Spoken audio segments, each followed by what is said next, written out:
This is the Horse Radio Network. This is episode 58 of the Stable Scoop Radio Show on the Horse Radio Network. Thoroughbred Racing with Frankie Lovato. Please support our sponsors as they make this show possible. Equestrian Collections brings a whole universe of equestrian shopping to your fingertips. Visit them at equestriancollections.com.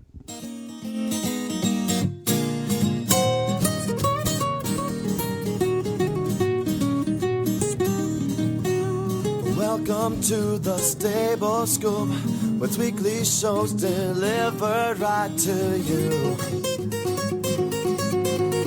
With Helena and Glenn the Geek, live from the stable, it's every week. They'll bring you the news through hail or high water, while using their tails as their own fly swatters. So sit on down and laugh till you poop, cause it's time again for the Stable Scoop. Stable Scoop. The Stable Scoop. Stable Scoop. This is Glenn the Geek. And this is Helena B. And you're listening to the Stable Scoop Radio Show on the Horse Radio Network. Well, hi, Helena. Hello. We're going to talk about something today that we have never talked about in the year we've been doing this show. We've really never talked about it. And that is the sport of thoroughbred racing. And, of course, I live in the heart of it down here in Lexington, Kentucky. Yes, you do. We have more big breeding and training and all kinds of thoroughbred farms around here than I'd say anywhere else in the world. And they're absolutely beautiful. You were down here. We took you on a tour. It's just incredible the farms you see down here. Oh, it's the beginning of a racehorse's life is beautiful. There were broodmares and babies everywhere, and it was like that's how life should be, on 30 acres of turnout per horse, and fat moms and happy babies. And I can tell you, we've been living here for going on 2 years now.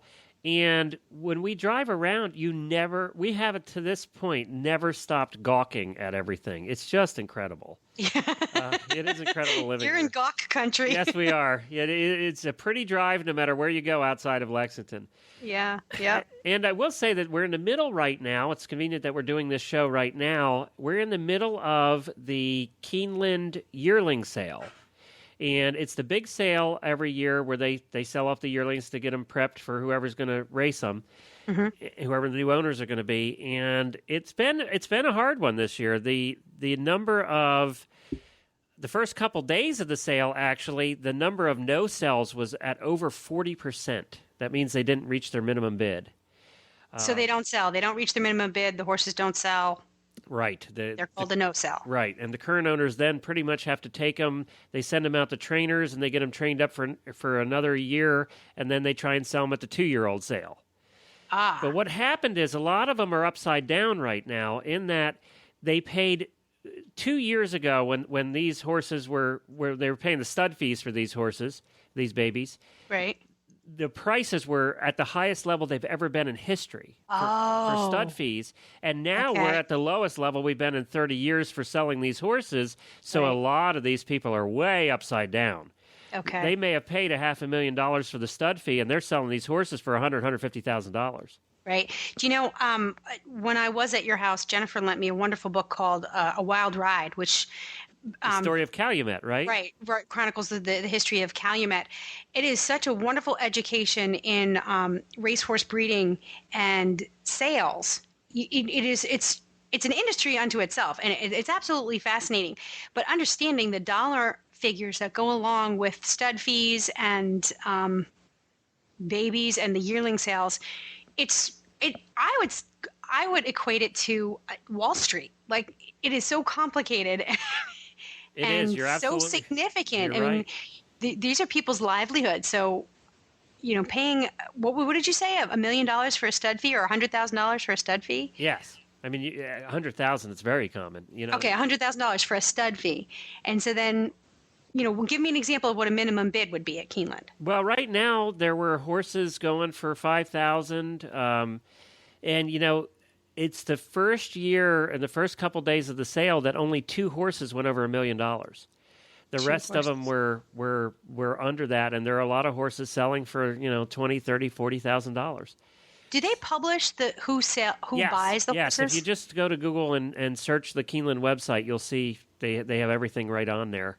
Okay. And it's it's very interesting. It's interesting to follow, and it's a big time here in Lexington when the sales are going on.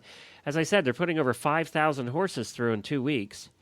And it's 5,000 horses? 5,000 horses go through the sale in 2 weeks. 5,000 yearlings, actually. Where do they come from? Do they ship in from? Is it are they most everywhere? And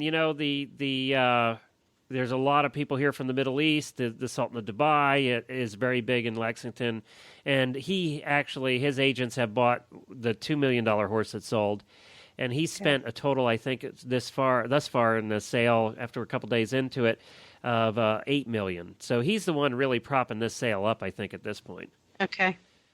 Oh, wow. He flies his private. He has 2 private jets.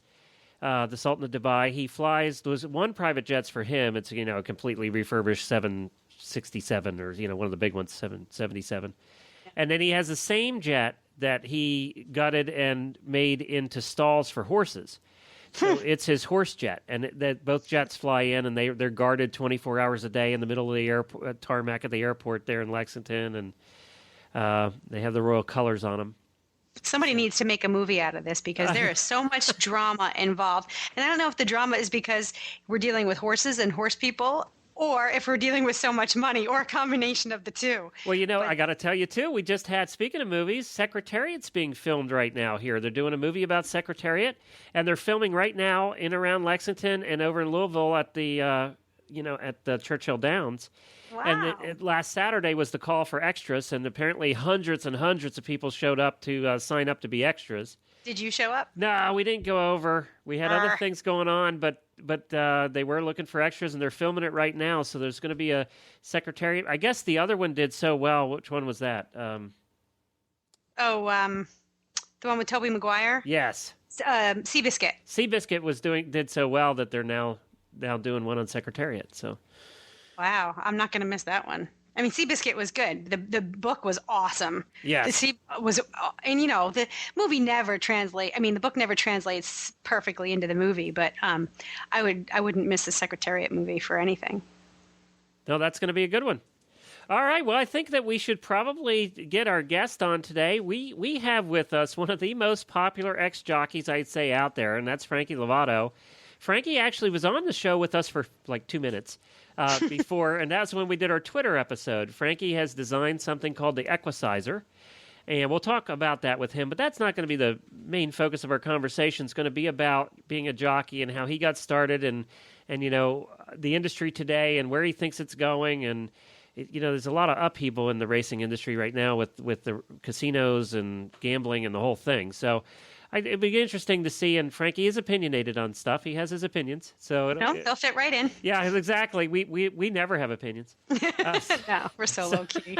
So we're going to get Frankie on here and say hi and talk a little bit about the sport of racing. We'll be back with Frankie Lovato right after I just speak a few words about our friends at Equestrian Collections. As you know, Equestrian Collections brings the whole universe of equestrian shopping to your fingertips at a price you can afford. And it is the fall, going into the winter now, and it's time to start looking at your old barn coat. Is it time to replace it? Is it time to take a look for a new one? Or maybe you just need a new coat for going out. Well, Equestrian Collections has over 24 brands of outerwear and clothing for you. And I can tell you what, one of the coolest out there right now is Outback Trading. Outback used to just carry stuff pretty much for the western side, but they also they have many, many, many different options now for the English rider as well.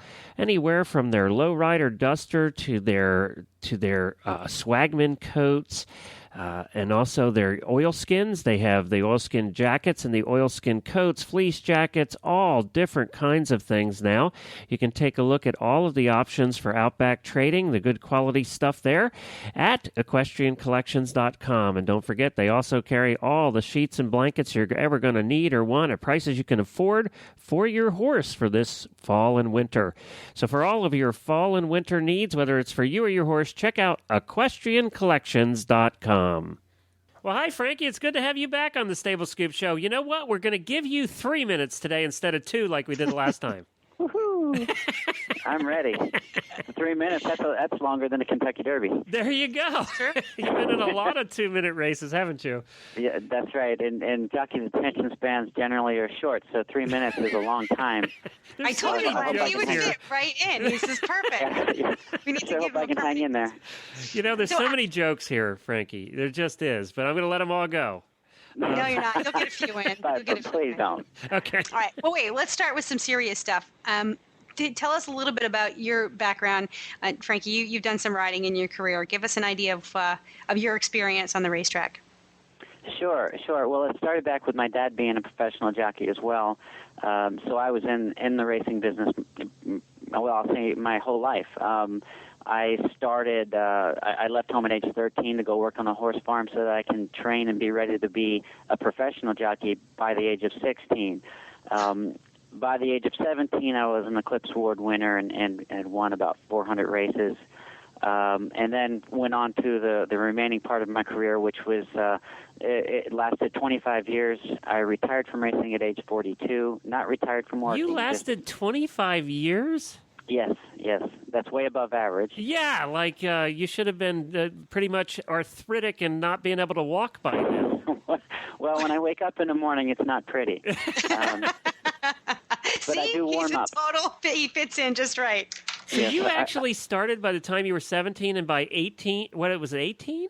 Well, I started at 16. By 17, I was an Eclipse Award winner, and I retired at 42 with over 15,000 races under my belt and just shy of 1,700 winners.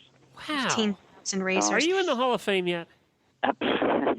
No, I needed a few more thousand winners to. Oh, is that right? Yeah, those guys, tremendous careers, exceptional. When you look at someone like Lafitte or Chris McCarron or Pat Day or Angel Cordero, these guys have 7,000 marked and written in stone. So I can't compete with that. But That sounds. Where did you race at? Did you have a main track or did you float or what? Well, primarily I was the New York circuit, which was Belmont, Aqueduct, and Saratoga. The majority of my career was raced right there in the New York circuit, and then the later years, I was riding for Steve Esmussen in Kentucky, Chicago, and New Orleans. So that's where I finished out my career, the Midwest. Which did you like better? Oh gosh, that's like asking your favorite child kind of thing. But I can tell you that I loved Arlington Park. I loved it. And where is that?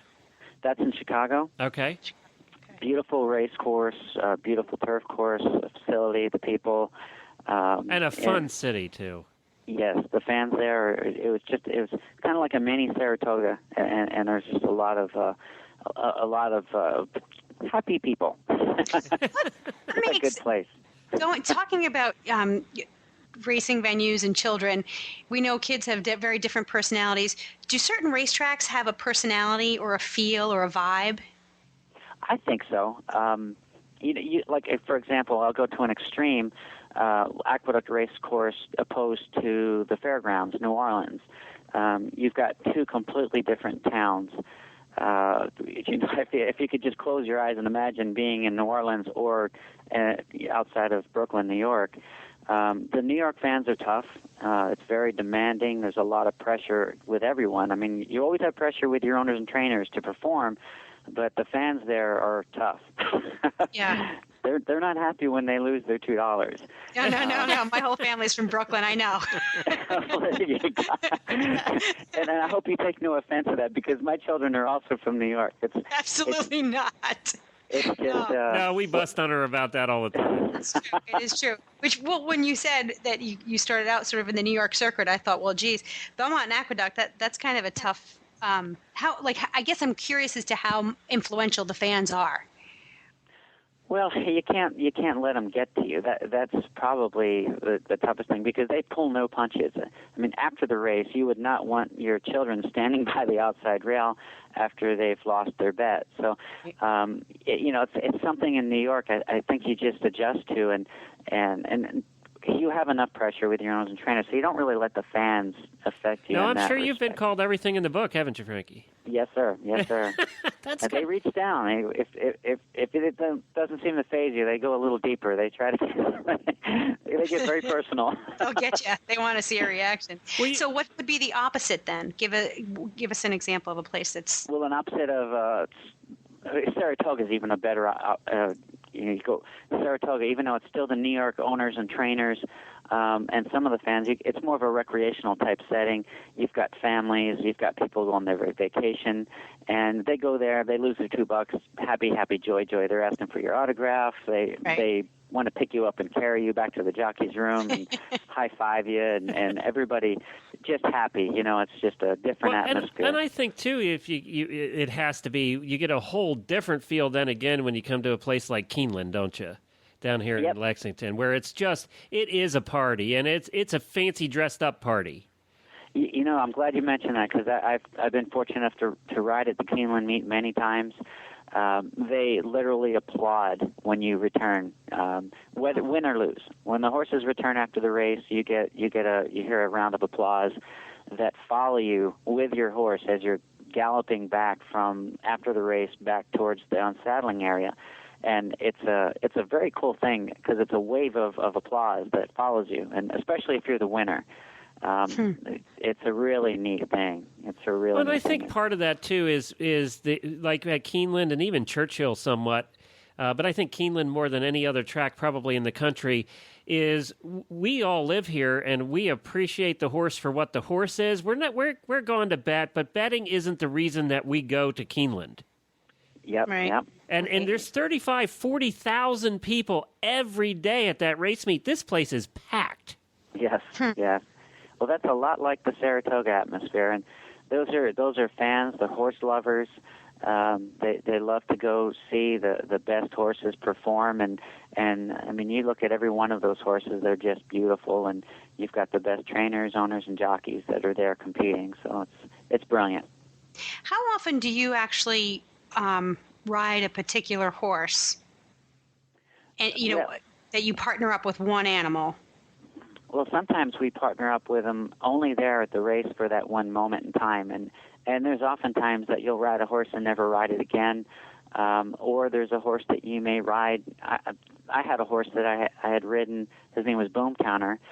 He was quite the horse to ride, but I rode him 40 sometimes over a 3-year period.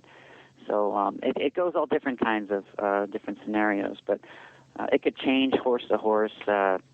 There's nothing I can really answer there. Just it changes often. I want to. Well, because Go ahead. sorry, Glenn. I was just thinking of that. The train of thought that I was going through is that when you're feeling so elated after a race, like you said, whether you win or lose, and the fans are sort of helping, to support that elation. There's a respect, like you said, Glenn, from the people who attend a Keeneland, because they actually understand a little bit more about what goes into a race ride, what goes into the breeding and the training.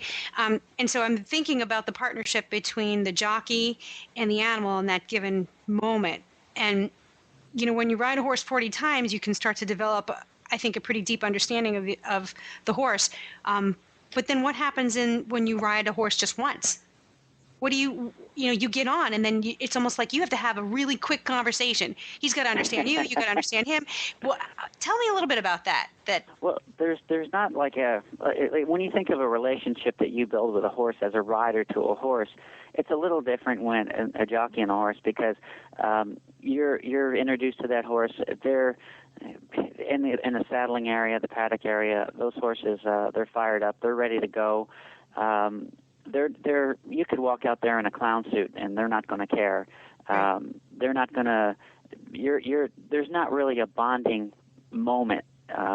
You can, as a jockey, once you get out on the track to warm up. And there's a lot of times when I was on maybe, let's say for example, a nervous filly that that I let her know from my hands and my body language that I was her friend, and try to get her to relax so that she would just take a deep breath and take it all in, rather than just be constantly uptight.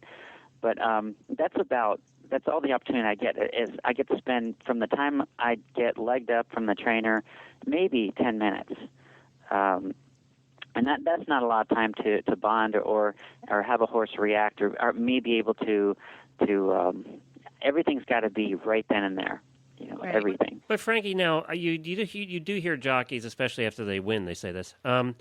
You do hear jockeys say, as soon as I sat on that horse, I knew that this was something special. Did you have that experience? Do you think that's a true statement, or is that somewhat hype?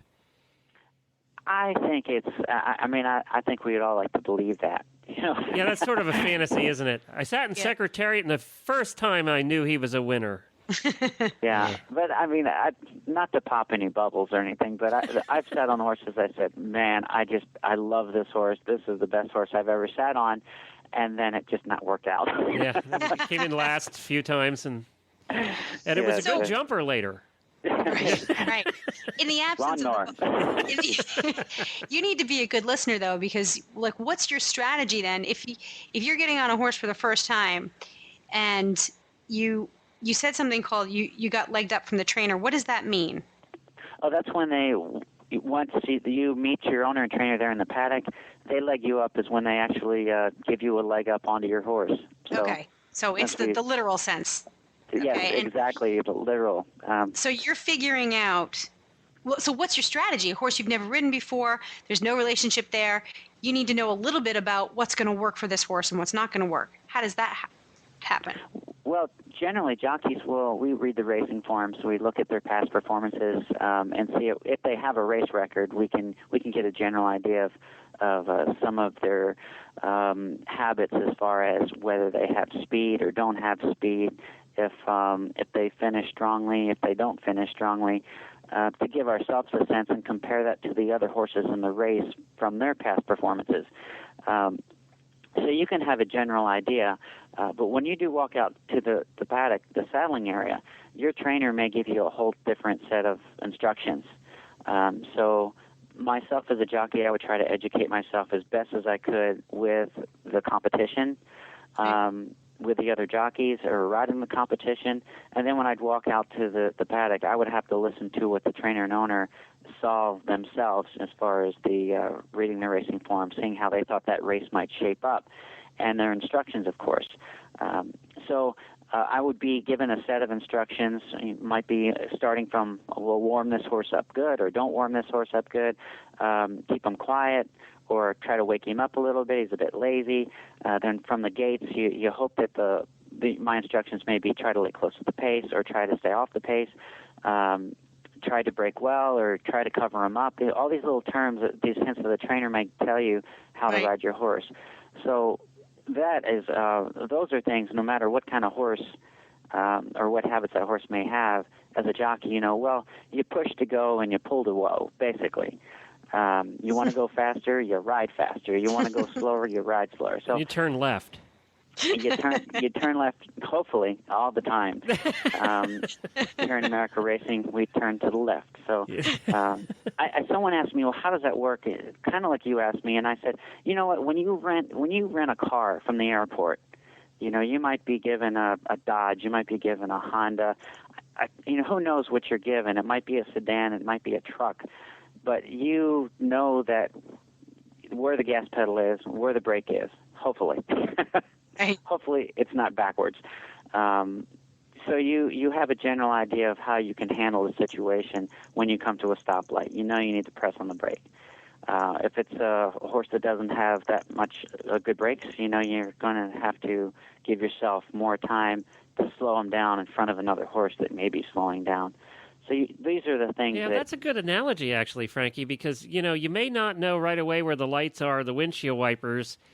They're the minor things, but you do know where the gas is and where the steering wheel is and, all of that. Exactly. You're figuring the other little stuff out along the way. But I wanted to, because I want to reference it later on here, I want to talk a little bit about get this started so that we can reference it and some of the things that we're picking up in it. The show jockeys. It's on Animal Planet. It started last season. I think it was a huge hit, which is why it's back this year with much more production value. Yes. They're obviously spending a whole lot more money on it. You have some friends on the show, right? Yes. three of them are dear friends, which is Aaron Greider, Mike Smith, and Chantel Sutherland.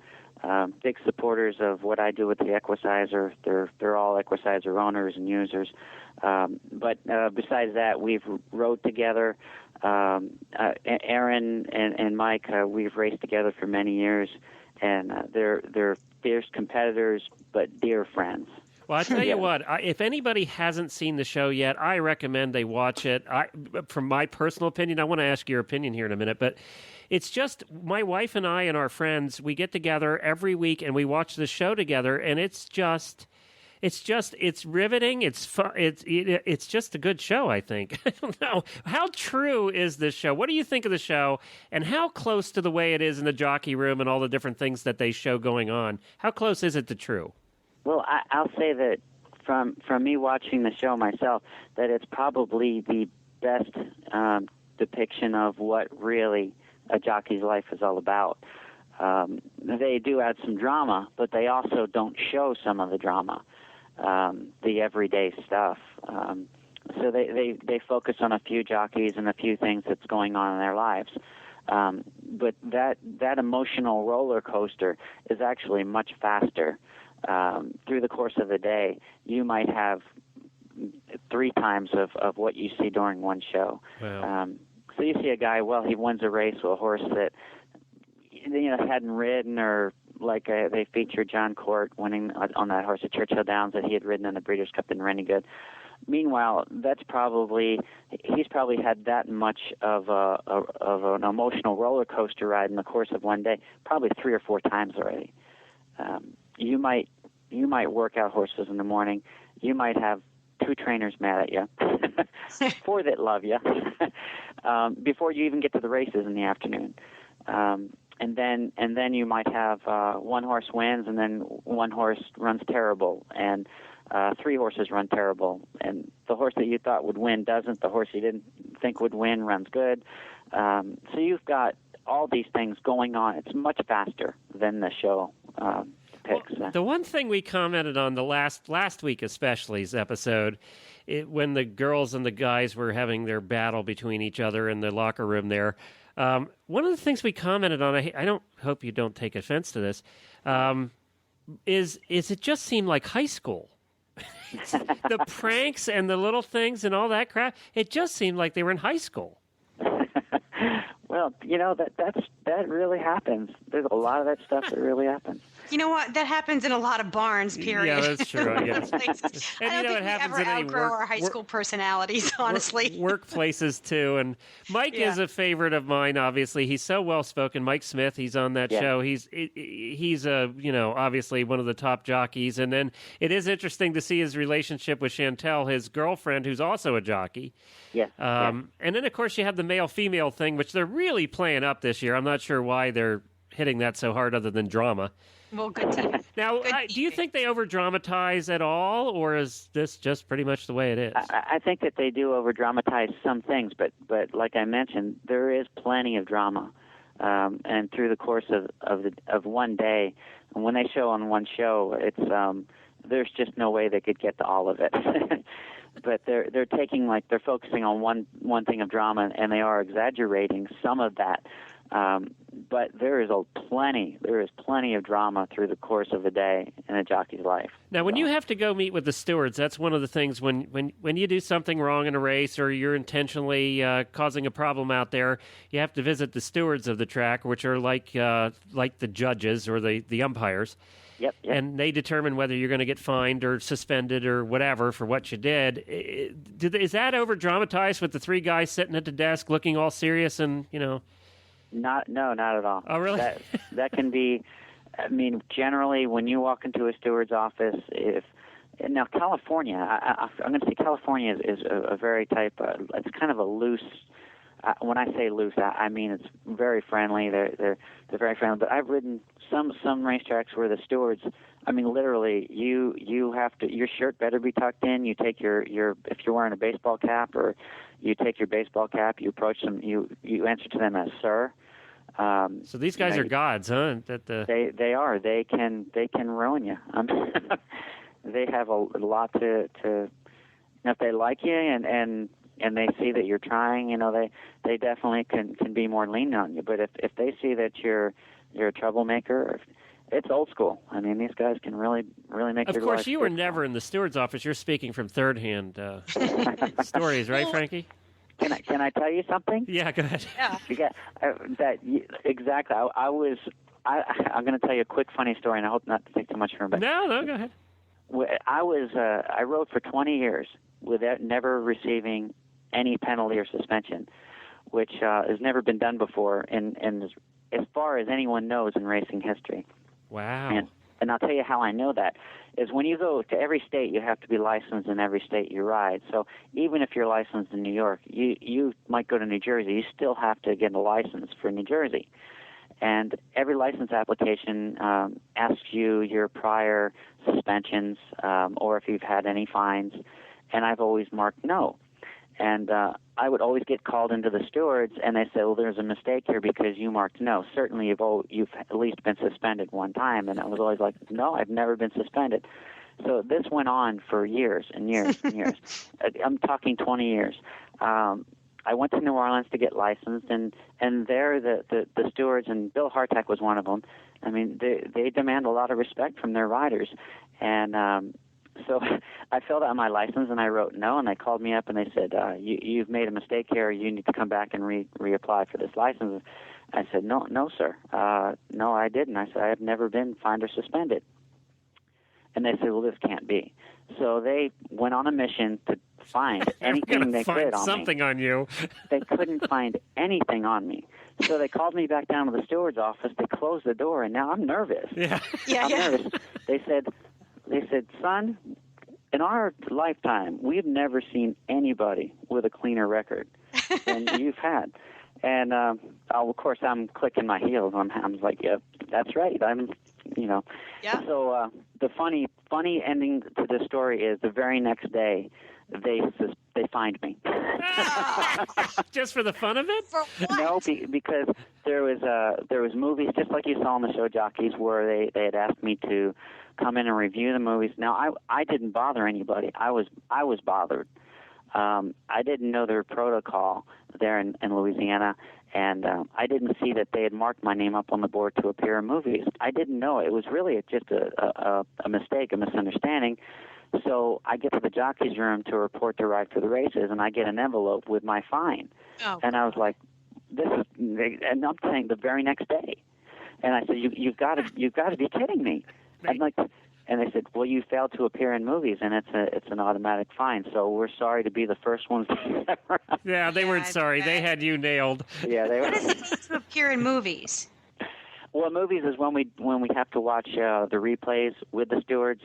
If there was any sort of interference, any altercation out there with the horses that need to be reviewed, if it was human error, meaning with the jockey. And it's an observation to go over these races that where there might have been any infraction to be sure that it was on the up and up and it wasn't jockey error. So you were saying that you were bothered by somebody else and you didn't think that you needed to appear to review these movies. Right. But that was their protocol. You just didn't know it because you weren't the one who was being accused of something. It made it actually easier for you in the future. You could just say, yeah, I had a suspension, and then you were fine. You didn't get called into the principal's office anymore. Well, you know what? Now you've got to tell that story because it's out now. So, Frankie, let me ask you this. Let's talk money a little bit. Now, they do refer to this quite a bit, actually, in the show jockeys. But, you get a certain percentage of win, place, or show, the leading three, right? Is it 3 or 5? It's for the first 3 finishers, we get a percentage of what the owners make. Okay. Now, this is one of my pet peeves, and I know what you're ready to ask me, is when you see, like, the jockeys, that their earnings next to their name is $4.2 million. Yeah, but that's the total, right? That's the horses that they've ridden. That's what their owners have earned from the horses that they've ridden. Okay. Right. So that's for first, second, third, fourth, fifth. Some race tracks pay back even further. So it's really unfair because there's jockeys that I'm going to tell you what the percentage about we make from that number. is about 6%. Okay. I thought it was 10, but is that negotiable too, or? Well, no. See, Yeah. you get 10% of the winner share if you win. Okay. Oh, okay. Oh, and then it Now- goes back. Yeah. Okay. Now, for second and third, you only get 5%. All right. So you're averaging So- 6 is what you're saying, pretty much. Yeah, and they pay for fourth, fifth, but the jockeys don't get paid any different for that. So if we're looking at a middle-level jockey, somebody that's just in the middle, it's an average Okay. jockey, wins an average number of races. Are they making $100,000 a year, or are they making? What are they making? The average jockey makes this is from the very top to the very bottom about $25,000 a year. Wow, that's So- not worth it for breaking bones on a regular basis. No, if you take the top 10 jockeys out, and then the average, they probably make about 10 to 15,000 a year. Oh wow. So you're looking at a significant fall off. Once you take the top riders off, the top 10, you're looking at a significant difference in earnings. Yeah, those guys they make well into 6 figures, the top 10. So you're right. They're probably accounting for 50% of the total earnings. And, Right. that's usually the way it works anyway. So Right, what kinds right. of things what kinds of work will other jockeys pick up in order to make up? I mean, it's hard to survive Yeah. on. It, Do they it have is, to do but that, or do they have the time, or is it like you have to totally sacrifice everything? No, you have to totally sacrifice everything, and you hope that you have a good meet. You hope that you get a good horse, and most jockeys are struggling. They're not able to support a family. And that's why they're out there in the mornings doing the rides and get $15 each and all that stuff Yeah. too. Now, the morning workouts, you don't get paid unless you're doing that bad. You have to pretty much say, you know what, I need that $10 amount Yeah. for that morning workout, and hopefully maybe someone will ride me on one in the afternoon. There's jockeys that are caught in that catch-22 situation as well. But if you're not making any money in the afternoon, you end up just being an exercise rider and hope that you ride one here and there.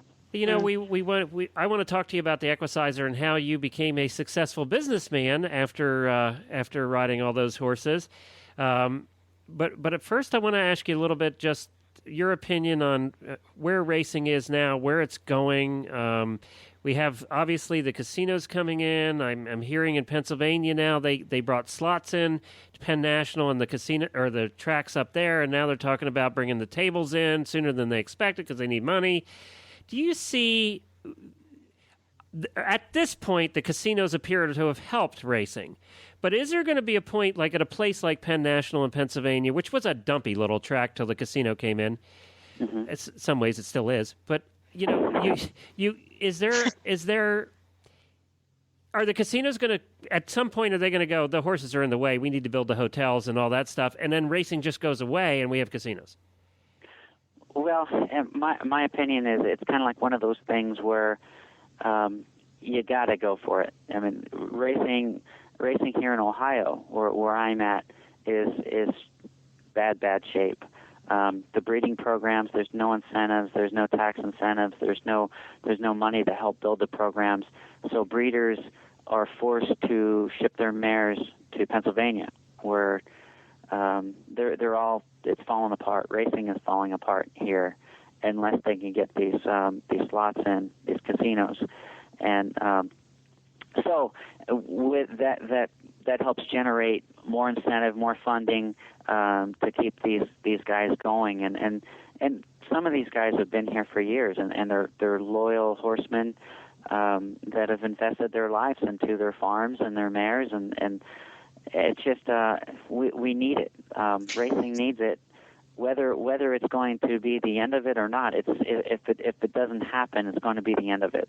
Period. Are you saying then that the slots are bringing cash flow, not necessarily people, but cash flow into the racing?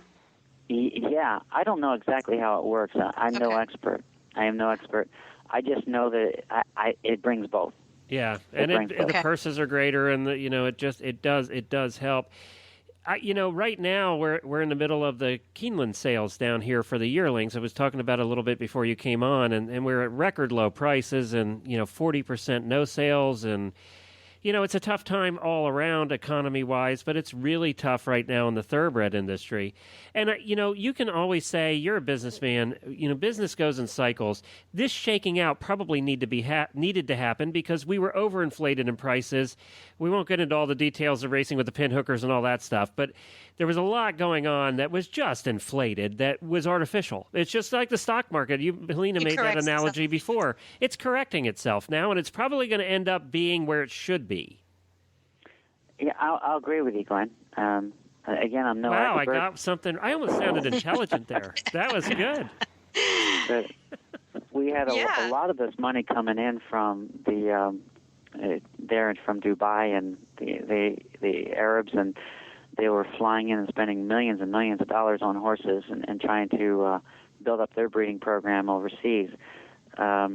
Without them, if we would have been seeing this a lot sooner.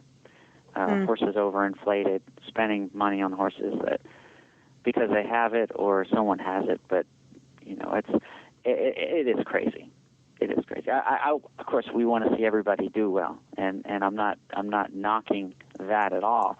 But just like the housing market, where houses were going for a ridiculous amount of money, right? And there in New York, we were talking about. It was just like our little old house was appraised for 4 years ago, ridiculous and insane. And now it's dropped off and it's more realistic, and so it's fair. It's the balance. It's the nature of it, I guess. So right. And if you're smart and proactive about your business, which not everybody is, but you can survive these corrections, you're still going to feel a hit, just like the rest of the country is in the economy. But I guess just like anything, you really have to brush up on your business so that you can survive the swings, the pendulum, right? Exactly. The lows with the highs and the highs with the lows. Absolutely. And do you think that necessarily means that the bigger organizations, the bigger breeding farms are better at that? Or do you think that both the smaller operation and the bigger ones have an equally fair shot at staying healthy business-wise? Yeah, that's I think up to the individual. That we have some of those big farms, big operations are they might have been over budget already. I don't know. So I guess it really depends on the management of each individual. Right. All right. Well, we're going to run out of time, and I don't want to run out of time before we talk about how the heck did you. First of all, describe it quickly what the equicizer is for those that may have missed, or the very few people in this country that don't know you. I've gotten more emails, more comments on Facebook about having you on than any other guest we've had on to this point. So you have a fan club out there, and I don't know if it was all your mother and your family and your sister, but either that or you got the marketing down pat. I'm not sure which. But tell us about how the equicizer came into being and what it is exactly. Well, I'm going to give you the quick history of it, but many years ago, this is 1981, I fractured my leg, and I needed extensive rehab.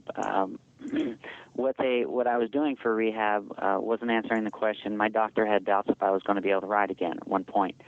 So I had to find the answer to that question way before the healing process or him giving me the approval to ride a real horse. I mean, that could have taken a year. So I needed to find out sooner. So my idea was, I'm going to build myself a horse, and that was the birth of the equicizer. Basically, a wooden contraption on springs that let me be in riding position and tried to, in my case, during the rehabilitation process, I had to regain some flexibility lost in my left leg, and then I also had to regain some muscle tone. So it worked magnificently for me, better than I could ever have imagined. But besides helping me rehabilitate, it actually made me a better rider, better athlete. I had better rhythm, I had better style, better form on my horses. Other riders picked up on it. My first two customers were Lafitte Pink Eye and Angel Cordero. I didn't intend on starting a business. They asked me as friends to please build them one, and I hesitated. There's a funny story to that too, but that's another story. But Lafitte Pink Eye had a party at his house, and he had one of my horses I had built for him. And then the very next day, I had Chris McCarron and Gary Stevens and Pat Valenzuela all these other top riders started calling me, build me one of those things. So were you building them yourself in the garage at this point? Yeah. Oh. Yeah. And just another 10 years goes by, and I returned to racing. I was riding. I was busy. I was doing well. And I was building horses in my garage. So it was a bit crazy. I didn't want to. I really didn't want to start a business. I mean, I thought, man, it'd be nice once I retire from racing. At the time, I mean, I was right in the middle of my career. It was so. It just happened. I had to do something about it. I did it. It probably hurt me some in my racing career. Trying to devote 100% of the two businesses is kind of crazy. So I was making some mistakes. Business wise, I wasn't able to put as much time into the equisizer business I wanted to, and I wasn't able to put 100. Well, you need 120% to be a jockey. You just got to put everything into it. So anyway, besides jockeys, I had some physical therapists come to me, therapeutic riding programs, and then other types of riders. Unfortunately, all riders sustain some sort of injuries, or want to get back to riding, or don't get to ride enough and want to stay in shape. And the equisizer does all these things for riders. So we're still a small business, but we're a growing business, and we just in the past year been recognized by some of the top riders here in America, in dressage and Western, English, reining, roping, polo. So everybody seems to find a reason why they might need an equisizer. And you have a lot of big names, Jane Savoy and in reining. Yeah. Stacy Westfall, yeah. Craig Cameron, Tommy Garland. Ruth Hogan Polson, Betsy Steiner. Some of the biggest names in these disciplines are finding how handy an equisizer can be, and every one of them may have a different reason, but they love the product and they're supporting me. So, I sat on one at Equine Affair here in Massachusetts last year, and I fell in love with it. There were like 100 different uses came to mind when I sat on it, and you sort of, you get on it and you go, okay, this is going to be fun. This is going to be kind of interesting. And this huge light bulb goes off over your head when you do sit down on it. And you go, oh my God, this is the most amazing invention. I need to have one for me. I need to get one for my brother. I need to have one for my friend. Well, thank you, Lena. Are you still building them in your garage, Frankie?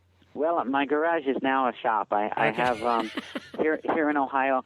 I built 400 horses out of a single car garage, which I'm proud of. But now I have about 3,500 square feet, and I'm it's my full-time job now. So I'm pumping out about 100 horses a year now, and so I'm hoping to increase that number. And you have kids, is that right?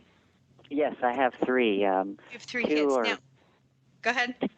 Two of them are already in their 20s. Okay. My youngest is 16. And are they involved with horses at all? Not at all. They said Dad broke every bone in his body 16 times. We're not doing that. I was just wondering if they were involved at all with the business, and or if they're going in a totally different direction. Not a little bit. Not even a little bit. My oldest is my daughter. She's in school for nursing. She's a single parent. She lives with us and with our granddaughter Allison, and we love having them. Oh, like you. My son, he's a college graduate, music major from Hofstra University. He is a musician. His bass playing is his main thing. He plays jazz. He teaches. He does studio work. So he's still in New York. That's where he prefers to live. And my 16-year-old, he had to come with us. So. Well, I like to hear when you have. First of all, I think you're incredibly lucky to have your daughter and your granddaughter with you, because, I mean, having a little one myself, I know how excited that my parents are whenever they get to see them. So it's really nice that you have your family close. But it's so interesting to hear what.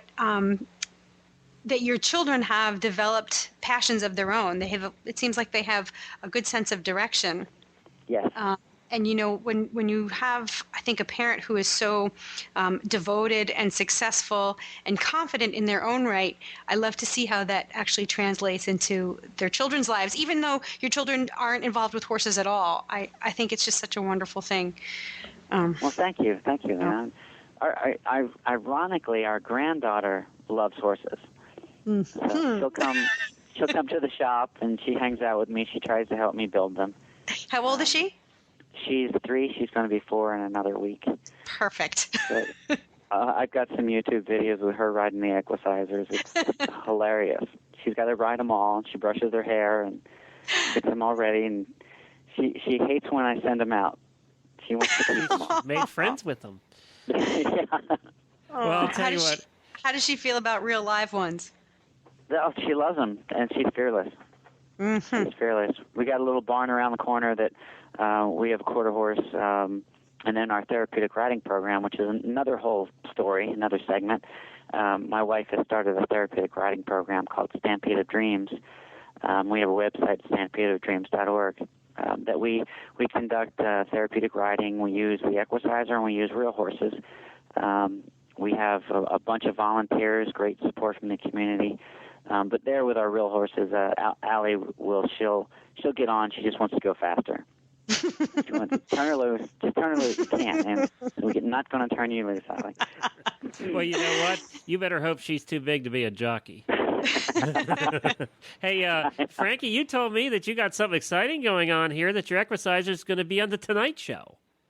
Oh, yeah. Recently, we got a phone call from the folks of Conan O'Brien and Animal Planet.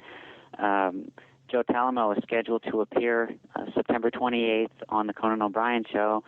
And he's one of the jockeys from the series Jockeys, actually. Yes, from the series from Jockeys. And challenging Conan O'Brien to an equicizer race. So they've come to me to try to find 3 equicizers, which we have. We found 3 equicizers there in the Los Angeles area where they tape, and one of the guest stars is also going to participate, so it should be fun. Yeah, that sounds like a lot of fun. fun. When does that air? We'll have to watch it. I believe it's going to air the 28th. They'll film it that day, and they've already scheduled pickups for those equicizers out there in California, and with my customers, and they're all set up, so we'll see. Fingers nice. crossed. All right, we'll be there rooting for you in the equicizer. And how can somebody learn more and buy an equicizer from you, Frankie? Well, we have our website. It's probably the best, full of information, and I'll give you, we have 2 web addresses. One is often misspelled, which is the word equicizer, which is EQUICIZER.com. But easier to remember is exercisehorse.com. And that's just like it's spelled, exercisehorse.com. And that also goes to our website. And that's great. Thank you. Yeah, there's all kinds. Yeah, you have all kinds of videos on there, and you have all the famous people you've met and they are using the equicizer. It's kind of cool. Yeah, we have, it's 3 categories. We have our racing pages, we have our therapy pages, and we have our equestrians pages. And inside the equestrians pages, we actually have thumbnails of all these top riders using them, and some of them have supplied videos for me to use with the equicizers and how they use them in their program. So, and this is just over the past year. We're very excited about this next year coming. So, are you backed up on orders right now? Or are you good? Yes, I am backed up. I'm right now. This will probably be the last week or 2 I'll be able to take any Christmas orders. Because I'll be building horses in the next couple of weeks for January already. All right. So were you into woodworking at all before this, or is this a new adventure for you? I always was a little bit, but never to this extent. So which have you gotten hurt more from, jockeying or woodworking? Or splinters. Well, I guess I'd have to go with the jockey. How many fingers do you have, Frankie? Just checking. I have stapled myself before. So. Yeah. My ouch, family was all into woodworking, so I know that's a dangerous thing in itself when you're not paying attention and you're using the table saw and the piece of wood kicks across the room at 110 miles an hour. Yes. And your child is standing there trying to duck out of the way. I've been down that road before. Yes. So it's always good to wear your safety equipment, whether you're wearing a helmet or safety goggles. Well, Frankie, it has been absolutely a joy to have you on today.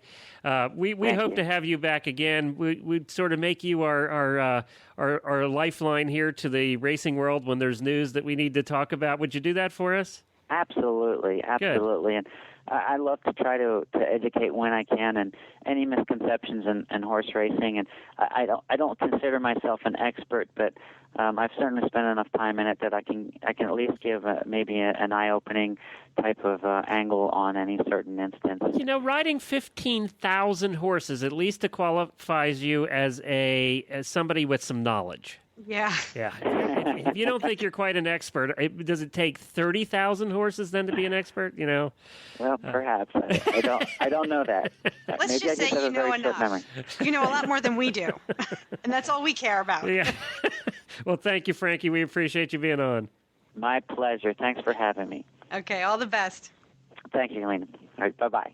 Well, Helena, that was just a lot of fun.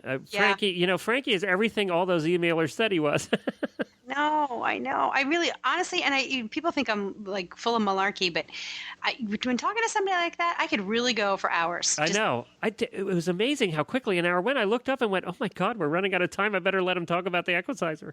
And he's really humble. He says he's not an expert, but like you said, 15,000 rides. That gives you. I think that gives you claim to the term expert. Yeah, add 100 sport horse people together, and we haven't done 15,000 rides. So I mean, Right. Unbelievable. Right. Well, that was a lot of fun. We're definitely going to have to do more on racing as we go along. Maybe we'll do a special before the Kentucky Derby. We'll do a special Derby episode, or Frankie can get one of the jockeys on with us, and we can do that. And we did talk to him about getting Mike Smith or Aaron Ryder, one of the stars of the show jockeys, for an interview. So if we can pick that up at some point here, we'll just add it to an episode. Yeah, I mean, personally, I'd like to know a little bit more about what goes on inside of racing. I mean, jockeys is great. I love the show, but there's so much more to the world of racing, and I think a lot of racing starts with the breeding. You know, a lot of it starts at the breeding end. We haven't really done a whole lot on breeding of any animals, actually. So no. But I think racing would be well served to have us do a little show on the truth of racing, because I honestly don't think it's as bad as some anti-racing people think it is. Yeah, I think it again comes down, knowing what I do, I think it again comes down to there's bad elements in every sport. And Agreed. Whether that's racing or jumping or dressage, we're starting to see dressage weed itself out right now.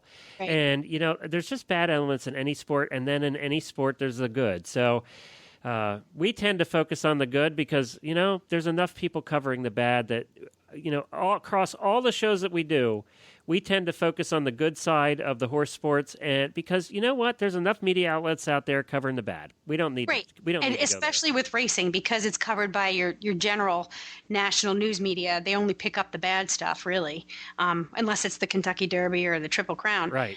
So, I think a little positive shine on the light, a little positive light on the racing world would be good. Good. Well, Helena, you can catch all those other shows that we talked about. You can find them all at horseradionetwork.com. You can find the show notes with links to the Equicizer and Frankie's other websites at stablescoop.com. You'll find them all there for this episode. And I think that's about it, Helena. Oh, no, we're done? That's it. We're done. I don't know what else to do. I'm kind of just out of words. Never. I know. You know what? And I did take that test. You remember the test we had on the show last week for the personality? Yeah. So I took it for myself. Yes. And I did come out a rock star. You came out the rock star? Did you tell everybody what I came out as? Well, no, we didn't. And this was funny. You sort of took the test too, right? I did. Yeah. And I came out to be the goddess. Yeah, well, so this is a great combination. No wonder this show's what it is. We got a rock star and a goddess. Yeah, there we go. And on that note, we'll talk to you next week, Alina. All right, we'll be back with the scoop.